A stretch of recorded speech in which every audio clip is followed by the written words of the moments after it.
Gautam, we should accept the principles of sadhana bhakti seriously, and we should try to cooperate, giving up this idea of sense gratification, anger, and unnecessary lust. We should try to cooperate with each other. So that is the remedy, and then we can be in Vaikuntha. Then we can be in Vaikuntha. So any questions, comments on this topic of harmony, disharmony? Anything you want to discuss? Because it's also your essay question, and then some of you are saying that this topic is a little bit bewildering. So, any questions, comments?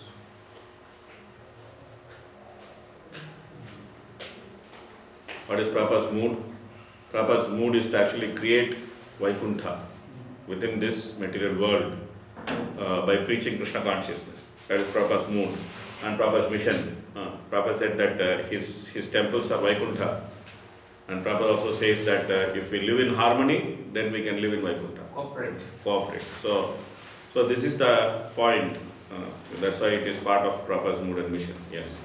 So when you said, we follow the principles of Srimad Bhagavatam and Bhagavad Gita, but not everybody is able to follow. Correct. And we have to show compassion. Correct. But one class, one potato spoils the other potatoes. Yeah.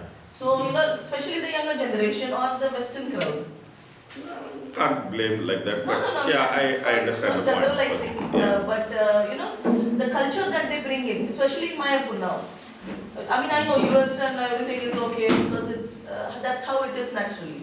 But even when I bring my daughter here, she's used to music and movies and she talks about it. She's polluting the atmosphere here.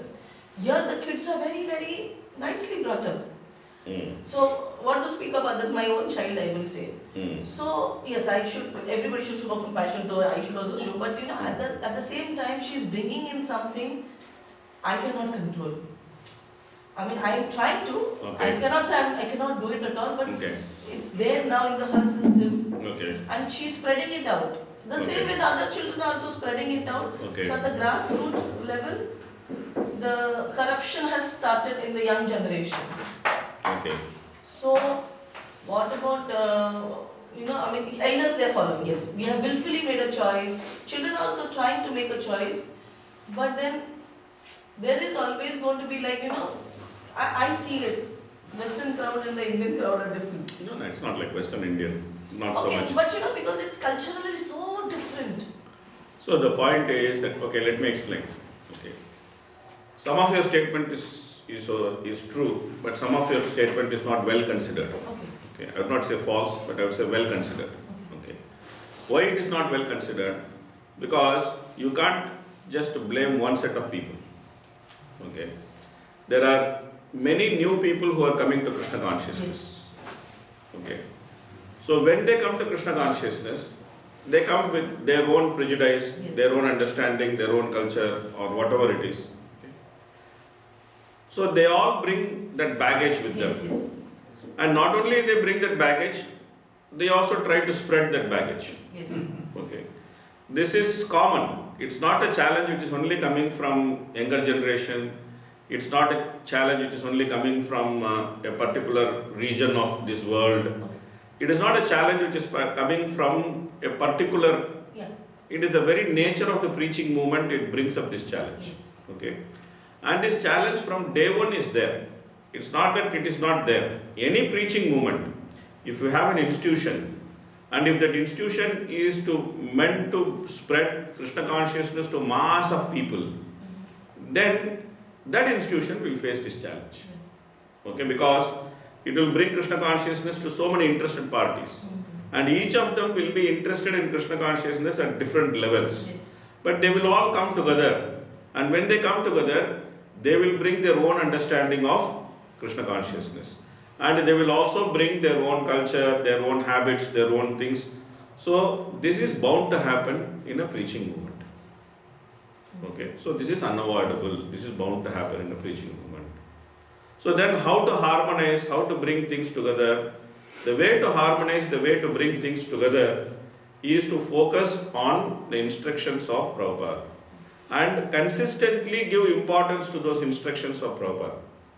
Okay. Every authority, when they actually are convinced that the instructions of Prabhupada are meant for the auspiciousness of everybody. Whether they are authority in school or authority at home, whether they are authority in institution, every authority, the moment they are convinced that this is the way of auspiciousness for everyone, then they should try to bring focus on the instructions of proper. And they should treat those innocent people who are coming with their baggage with compassion, and they themselves should actually become follower or Prabhupada. Okay. So when I came to Mayapur, so my yatra leader was actually introducing me to my spiritual master. I mean, my spiritual master knew, but he was telling that he is going to shift to Mayapur. He wants to live there. So he was discussing the whole topic with my spiritual master. My yatra leader was discussing the whole topic with my spiritual master. So at that time he was telling. So normally when devotees speak, they speak nice things about other devotees. So my yatra leader was telling that he is a very efficient person. He is a very good manager. He is working in a big company. He is managing about 2,000, 3,000 people. He has wide experience of management. He will be a good asset to Mayapur. He can do various services in Mayapur. So many things he was saying. And then my spiritual master was listening. And after my yatra leader finished everything, then my spiritual master looked at my face. And for some time he kept quiet. Then he told me, it is very easy to manage people in the outside world. It is extremely difficult to manage devotees. That you are a successful manager in the outside world does not mean that you can be a successful manager in ISKCON. And he said, in ISKCON, you can only manage devotees by inspiration.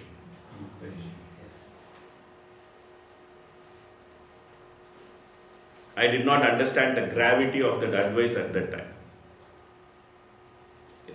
Now, spending 10 years in Mayapur and 10 years in management, I am able to appreciate the gravity of that instruction. So, we should strive to provide inspirational leadership, and that's not easy. Take it from me. It's not easy. It's not easy. So, how can we provide inspirational leadership? We can provide inspirational leadership only by being ourselves a proper follower of the Krishna conscious philosophy. If we ourselves don't follow Krishna conscious philosophy properly, then people will easily find out, oh, this guy speaks very high philosophy, but when he acts, he's just simply a debauchee. He doesn't act properly. There's a difference between his speaking and his action. People will be able to see the difference between speaking and action. So then that is not inspiring to people. So therefore, the way to show compassion to those people who are bringing their baggage into Krishna consciousness is people who have understood the importance of Krishna consciousness. They should actually practice seriously.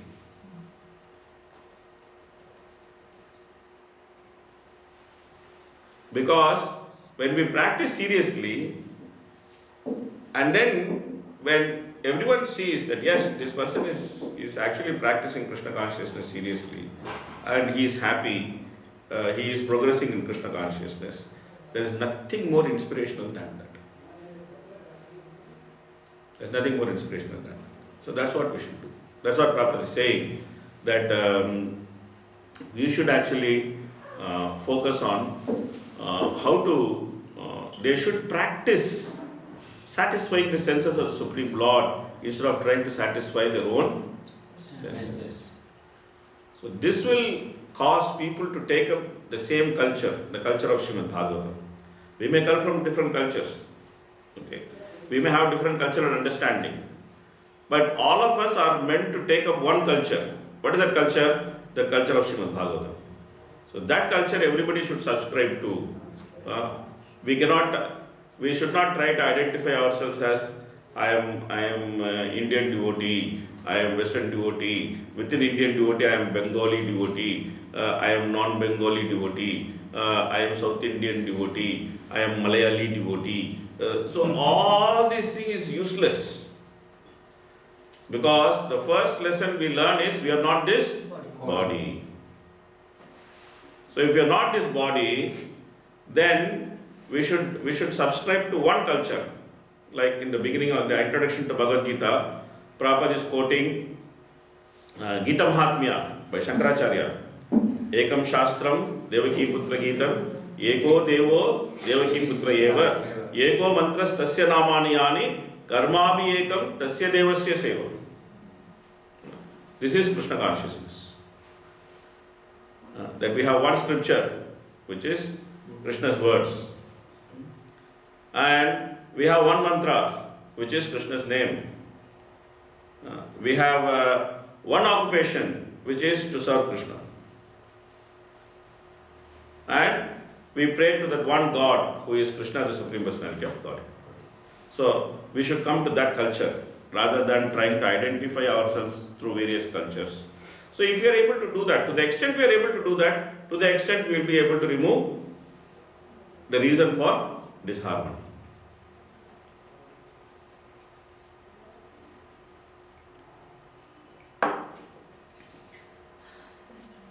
Okay.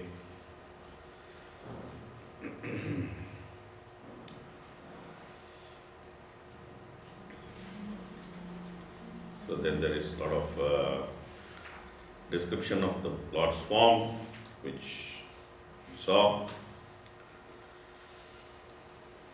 So, Prabhuji, sorry, Yes. you explained me, it's right, whatever you said. Yeah. But as a mother, I am very, I'm very impatient maybe. Yeah. That I want to see something, because I'm certain things I hear from my daughter that, whatever. So, should, of course, I will try my best to be a good example. But should I accept it also? This is how it will be? See, the problem with parents is that they take up Krishna consciousness because they are convinced. Okay? The children take up Krishna consciousness because they don't have a choice. Follow the father and mother. Okay? They have to follow their father and mother. Okay? Till yesterday, the father and mother is telling, go to disco and dance. And today, the father and mother is telling, no more disco, go to temple and dance. And then go to disco and dance means wear short skirts, wear t-shirt and then dance.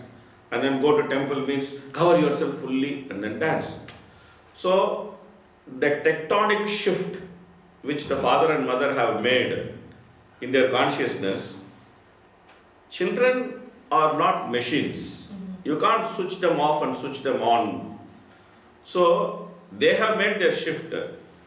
But based on the age of the child, like a child is like 4 years old, 5 years old, it doesn't matter. You make tectonic shift, the child also will make a tectonic shift because the child is not so much thinking about what you should do. But if you have a child which is like 10 years old or 7 years old even, nowadays 7 years old or like 10 years old, okay. So then they require a lot of explanation. They require a lot of time. They require a lot of attention. And they require a lot of understanding. Normally what happens with the parents is that they don't put that much amount of time, they don't put that much amount of understanding, they don't put that much amount of compassion with the children.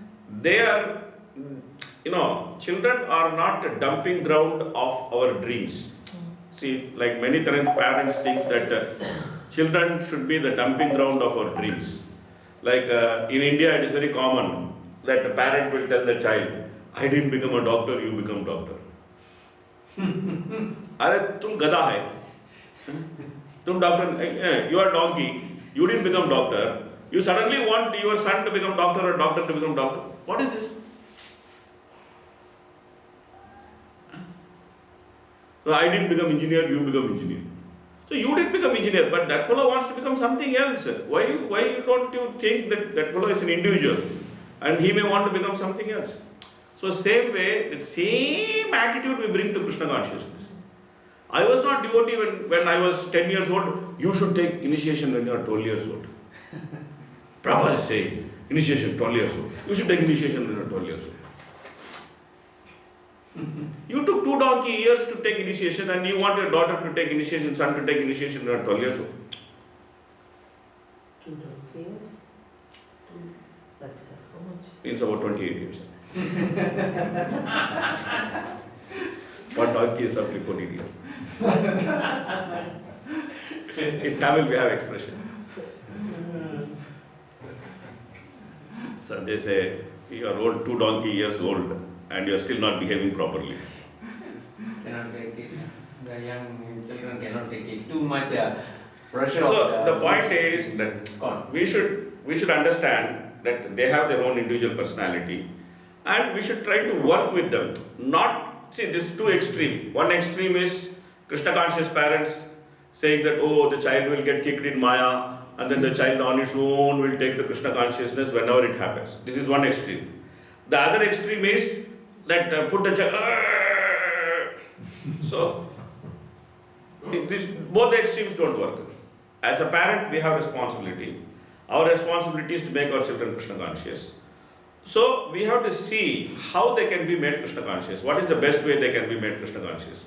Sometimes, we should preach to them. Sometimes others should preach to them. Sometimes they should be in a nice company. So different combinations of things will make them Krishna conscious. So everything we should try. Like you are trying to come to Mayapur, you are trying to put your child here, you are trying to see if that change of atmosphere will bring some change in consciousness to them. So all those things have to be done. My question was not related to devotional. The non-devotional aspects that they see, even in devotee circles. I mean, the whole cultural thing. Yeah, that you can see. That's what I am saying. So should I just accept this is how it will be? No need to accept. But at the same time, no need to force also. That's why I am saying both extremes are not good. No need to accept, no need to force. We can take a middle path, which is when there is an opportunity to discuss, you discuss what is right and what is wrong. And what is the consequence of taking what is right and what is the consequence of taking what is wrong. So that is more a healthy approach rather than just accepting, okay, this will be like this only, or trying to completely force everything, totally away from this thing. So rather one should take a middle approach, right? And one should be honest. That's the most important thing with children. The parents should be honest with children. Like if parents try to hide their mistake and show themselves as very saintly, children know everything about the parents, more or less. So you can't show yourself as more saintly than what you are. So parents should be honest with children and they should be honest in admitting their prior mistakes. They should not try to cover their prior mistake, or they should not try not to talk about it and then just present yourself as somebody who is like great. So these things are very important, and generally every parenting person knows that children don't learn by what the parents say. Children simply learn by what the parents do. They don't learn by what the parents say. Parents are definitely the role model for children. But how do they learn from parents? They learn from parents by what they do. They don't learn from the parents by what they say. If I tell my son, chanting is very important for you. Without chanting 16 rounds, you should not get out of this house. You chant 16 rounds, then you go to school. Then the guy is thinking, okay, very good. And then what father is doing? Is he chanting 16 rounds and then going to office? Or he is chanting 4 rounds and then running to office? If he is chanting 4 rounds and running to office, then the child will say, you idiot fellow, you are chanting 4 rounds and running to office. You are telling me I should chant 16 rounds and go to school.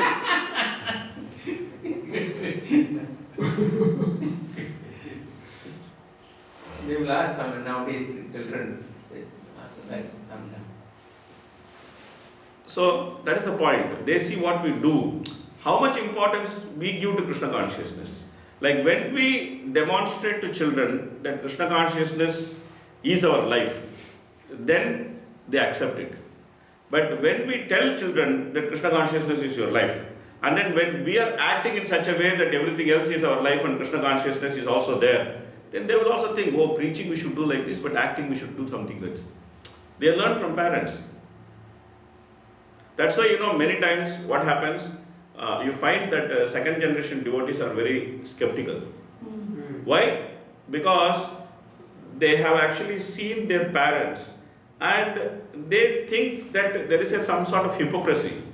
Because we are presenting a philosophy which is very high level philosophy.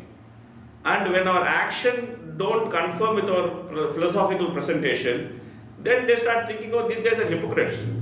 They just speak something and then do something else. So then the gap between philosophical presentation and action needs to be explained to them. We owe an explanation to them. So when we do like that, then the children are able to appreciate what the parents are doing much better. Then they are able to take up Krishna consciousness also on their own. Anyway, this whole parenting subject. Yes. Okay, please read this purport. Which number? It's number 45. The success of the yoga process is very nicely described here. It is specifically mentioned that the form of the Lord as four-handed Narayana is the object of meditation for the followers of Yoga Marga. In the modern age, there are so many so-called yogis who do not target their meditation on the four-handed Narayana form. Some of them try to meditate on something impersonal or void, but that is not approved by the great yogis who follow the standard method. The real Yoga Marga process is to control the senses, sit in a solitary and sanctified place, and meditate on the four-handed form of Narayana, decorated as described in this chapter as he appeared before the four sages. This Narayana form is Krishna's expansion. Therefore, the Krishna consciousness movement, which is now spreading, is the real topmost process of yoga practice. Yeah, so this purport actually proper, it's a long purport, proper deals on the subject matter of yoga very elaborately, because this is a hotly contested topic in ISKCON. So better we understand our founder Acharya's mood on yoga, which is proper presentation of yoga and the modern presentation of yoga, and then utilize this mood properly in whatever way of preaching we are doing, direct preaching, bridge preaching, any preaching. We should actually try to utilize this mood of Srila Prabhupada. So because when you come to Krishna consciousness, at least in the beginning, you suddenly get interested in all sorts of spiritual practices. This is what happens when you come to Krishna consciousness, because suddenly your interest for all spiritual practices becomes very awake in the beginning when you come to Krishna consciousness. So you want to try this spiritual practice, that spiritual practice. Then when I started reading Bhagavad Gita and I started seriously talking about Bhagavad Gita, then one of my friends said, we are conducting meditation sessions, why don't you come for meditation? I said, oh yes, very good, I'll come for meditation. So I went for a meditation session, and then we were all sitting in one house and we were trying to practice meditation. And then this instructor, he told us, close your eyes. Close your eyes. Meditate. Now what to meditate? Meditate on anything. Then I asked him one cinema actor name. I told him, can I meditate on Rajinikanth? He said, yes. That's the last time I went there, because I understood this guy is some stupid guy. He's asking me to meditate on some cinema actor. What meditation it is? So he said, first you should concentrate your mind. Meditate on anything. So this is modern yoga. Okay, please continue. Krishna conscious. Krishna conscious. Krishna, Just read this from the screen. Krishna consciousness is the highest yoga performance by trained devotional yogis. Despite all the allurement of yoga practice, the 8 kinds of yogic perfections are hardly achievable by the common man. But here it is described that the Lord, who appeared before the 4 sages, is himself full of all 8 of those perfections. The highest yoga marga process is to concentrate the mind 24 hours a day on Krishna. This is called Krishna consciousness. The yoga system as described in Srimad Bhagavatam and Bhagavad Gita, or as recommended in the Patanjali yoga process, is different from the nowadays practiced Hatha yoga, as it is generally misunderstood or generally understood in the Western countries. Real yoga practice is to control the senses, and after such control is established to concentrate the mind on the Narayana form and the Supreme Personality of Godhead, Sri Krishna. Sri Krishna is the original personality of Godhead, and all the other Vishnu forms with 4 hands, decorated with conch, lotus, club and wheel, are plenary expansions of Krishna. In Bhagavad Gita, it is recommended that one meditate upon the form of the Lord. To practice concentration of the mind, one has to sit with the head and the back in a straight line, and one must practice in a secluded place, sanctified by a sacred atmosphere. The yogi should observe the rules and regulations of brahmacharya, to strictly live in a life of self-restraint and celibacy. One cannot practice yoga in a congested city, living a life of extravagancy, including unrestricted sex indulgence and adultery of the tongue. Yoga practice necessitates controlling the senses, and the beginning of sense control is to control the tongue. One who can control the tongue can also have control over the other senses. One cannot allow the tongue to take all kinds of forbidden food and drink and at the same time advance in the practice of yoga. It is a very regrettable fact that many unauthorized so-called yogis come to the Western countries and exploit people's inclination towards yoga practice. Such unauthorized yogis even dare to say publicly that one can indulge in the habit of drinking and at the same time practice meditation. 5,000 years ago, Lord Krishna recommended yoga practice to Arjuna, but Arjuna frankly expressed his inability to follow the stringent rules and regulations of the yoga system. One should be very practical in every field of activities and should not waste his valuable time in practicing useless gymnastic feats in the name of yoga. Real yoga is to search out the 4-handed super soul within one's heart and see him perpetually in meditation. Such continued meditation is called samadhi, and the object of this meditation is the 4-handed Narayana, with bodily decorations, as described in this chapter of Srimad Bhagavatam. If, however, one wants to meditate upon something void or impersonal, it will take a very long time before he achieves such success in yoga practice. We cannot concentrate our mind on something void or impersonal. Real yoga is to fix the mind on the form of the Lord, the 4-handed Narayana, who is sitting in everyone's heart. By meditation, one can understand that God is seated within one's heart. Even if one does not know him, God is seated within the heart of everyone. Not only is he seated in the heart of the human being, but he is also within the hearts of cats and dogs. Bhagavad Gita certifies this fact by the declaration of the Lord, Ishvara Sarvabhutanam Hridayadesha.